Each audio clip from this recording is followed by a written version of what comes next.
محترمو ملګرو، نن مې ستاسو مخې ته یو اپیل او درخواست راوړی. ستاسو به مهرباني دا وي چې زما د اپیل او زما د درخواست لږ په توجه سره واورئ.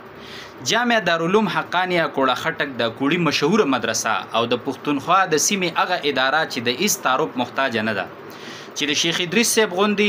لوی اکابر او لوی علماء تیار کړي او د ځان په شانې په زرګونو او سوونو تعداد کې مدارس جوړ کړي دي،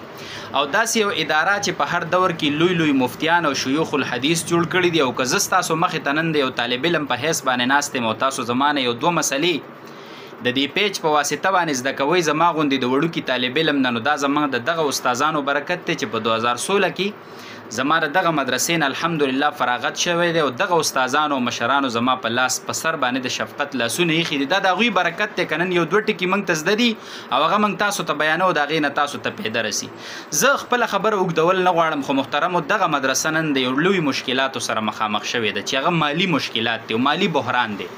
او دومره انتهایی د فقر او فاقې سره محتاج شو هغه مدرسه چې طالبانو کمرو ته تالې واچولې او طالبان په چوټۍ مجبوره شو ولې چې مدرسه د هغې اخراجات نشي اوچتولی. ټیک شو لکه نه، د پاکستان د مهنګایۍ او د مشکل حالاتو تاسو ته ادراک دی او علم دی. په 15 او یا کاله کې دا مدرسه دومره نوه قرضداره شوې او د دومره مشکلاتو سره نوه مخامخ شوې، څومره چې نن مخامخ شوه چې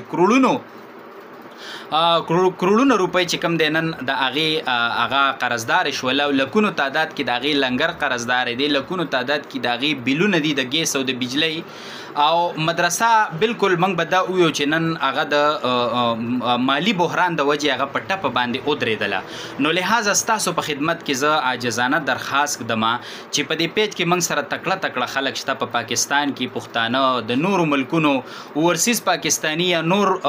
مسافر پښتانه یا د یورپ نه بعضې تکړه خلکو موږ سره رابطې کړي چې ښه کاروباري خلک دی او ښه وس د هغې کېږي. نو ستاسو په خدمت کې دا درخواست کوو چې د هر چا پیسه الله په دې ځای باندې نه لګوي. ګورئ دا صدقه جاریه ده، د یو طالب علم د بلب یا د پکي یا د هغه د اوبو انتظام ستا په پیسو باندې وشو، یا د هغه د رهایش یا د هغه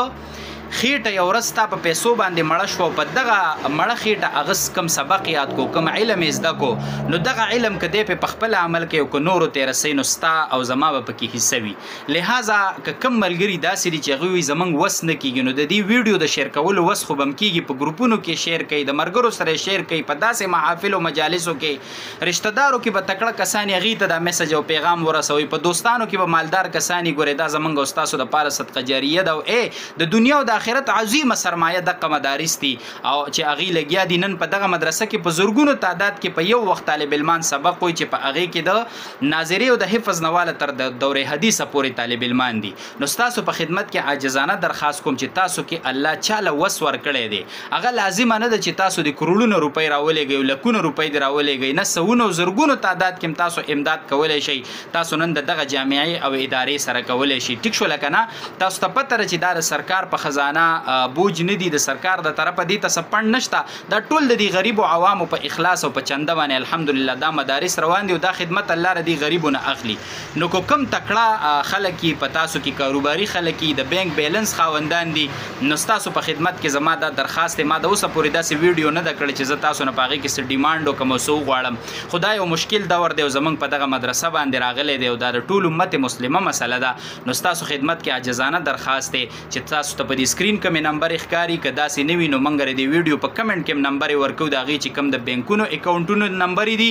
یا داسې د ایزي پیسه نمبر دي، نو هغه به تاسو ته موږ درکو. د دغې په واسطه باندې تاسو د دې مدرسې سره امداد وکړئ چې څومره درنه کیدی شي دا ویډیو شیر کړئ، که په خپله نور امداد هم نه کوي خو ستاسو په واسطه به دا ویډیو داسې کس ته ورسي چې هغه به د دې مدرسې سره امداد وکړي، نو موږ له هم پې الله اجر راکوي. دغه یو عاجزانه اپیل او درخواست مې ستاسو مخې ته کېښوست او ستاسو په خدمت کې خواست دی چې په خپله هم پې د وس مطابق عمل وکړئ او نورو ملګرو سره هم شیر کوي. وصلی الله علی النبی.